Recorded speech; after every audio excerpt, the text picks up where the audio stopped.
Net worth, cash flow. Which one's better?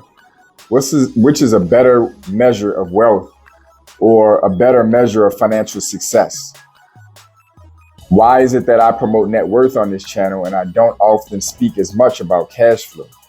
We're going to talk about it in this video. This is JP from Blueprint for Prosperity, helping you to increase your net worth through relationship banking, maximizing your borrow capacity, proper use of life insurance, and the ownership of real estate. I want you guys to like the video, subscribe to the channel. I'm uploading content on a daily basis to help you customize your blueprint for prosperity. So by definition, net worth is typically defined as anything of value that you own that can be sold for cash or has a cash value versus whatever you may owe in total debts. Cash flow is typically described as the delta between what you're earning on an asset versus the expenses on an asset. So if something is costing you, a business or rental property investment is costing you $500 a month, but it's giving you, $700 a month, and you have $200 in cash flow. So why is it that I spend a lot of time, and even in my intro, oftentimes focus on net worth versus cash flow?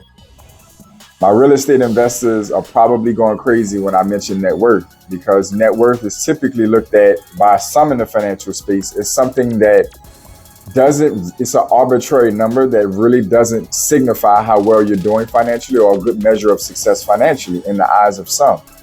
Your net worth, depending on what it's pegged to, can also be something that fluctuates a lot. A good example of this can be stocks or even cryptos. Your net worth being pegged to these things that are volatile, where you can go to bed one night with one net worth and wake up the morning with a different one, or start the day with one and end the day with a different one, versus something like real estate and cash flow that tends to be more predictable and steady on average. And this is completely fair. This perception is completely fair. I am actually pro cash flow. But the reason I do not focus on cash flow on this channel in particular is because I am a financial professional who gets to work with hundreds of clients a month, thousands of clients a year. And I know for a fact that many people cannot get to a successful and effective level of cash flow, a meaningful level of cash flow, without getting their net worth in order.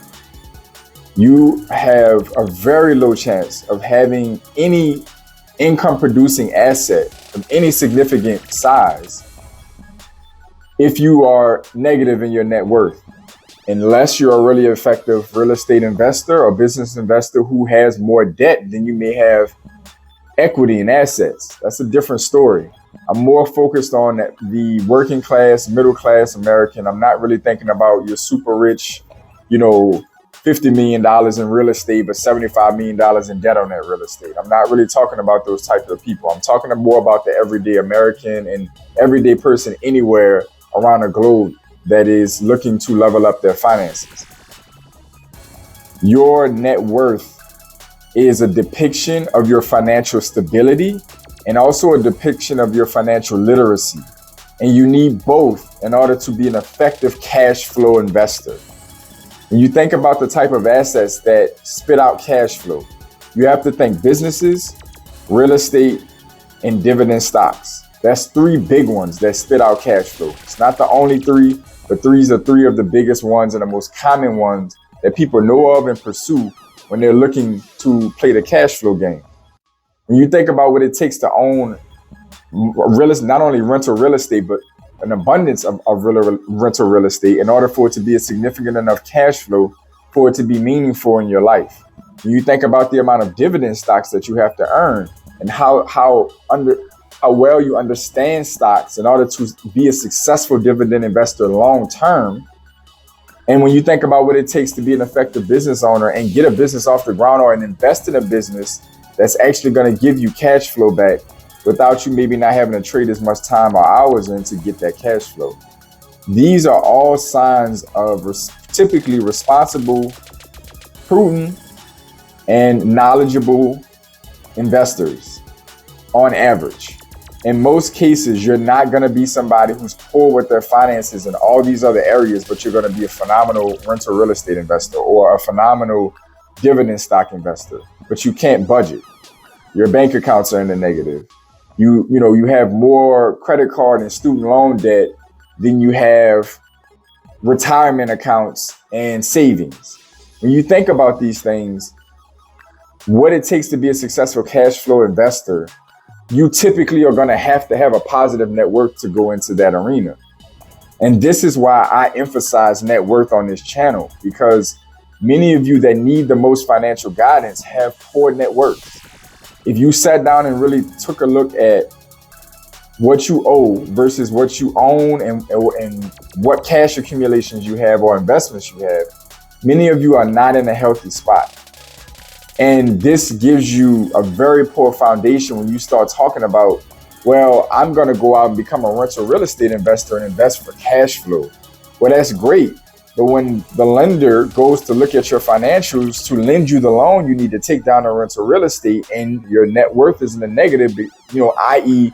your credit report is in negative shape, you have high credit card debt, your DTI, debt to income ratio, is poor, you can't even get the loan that you need to get the rental property to be a cash flow investor.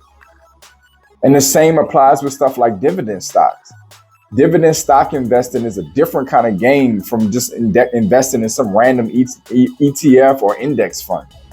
You have to be very prudent. You have to pick really good stocks on healthy companies that are stable or growing and consistently paying out a healthy dividend for the long haul for you to be able to depend on this income if you're looking to retire early or live off of this income in any capacity.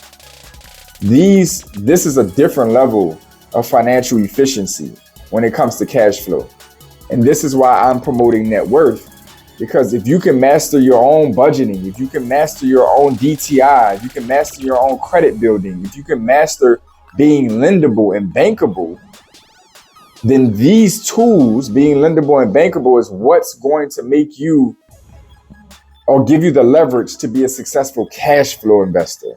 Does that make sense?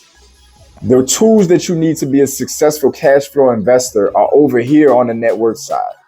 And this is why I emphasize net worth. I want you guys to comment down below, like the video. Let me know what your thoughts are. I want to continue this conversation because I think this is a deep topic between the financial independence, retire early community, real estate investors. There's a little bit of this debate about which route to go or which way to focus, which measurement or which metric makes the most sense or is the most valuable. The reality of it is it's really hard to have one without the other. So this is JP checking in with you guys. I want you to stay focused, stay in motion, and I'll see y'all soon.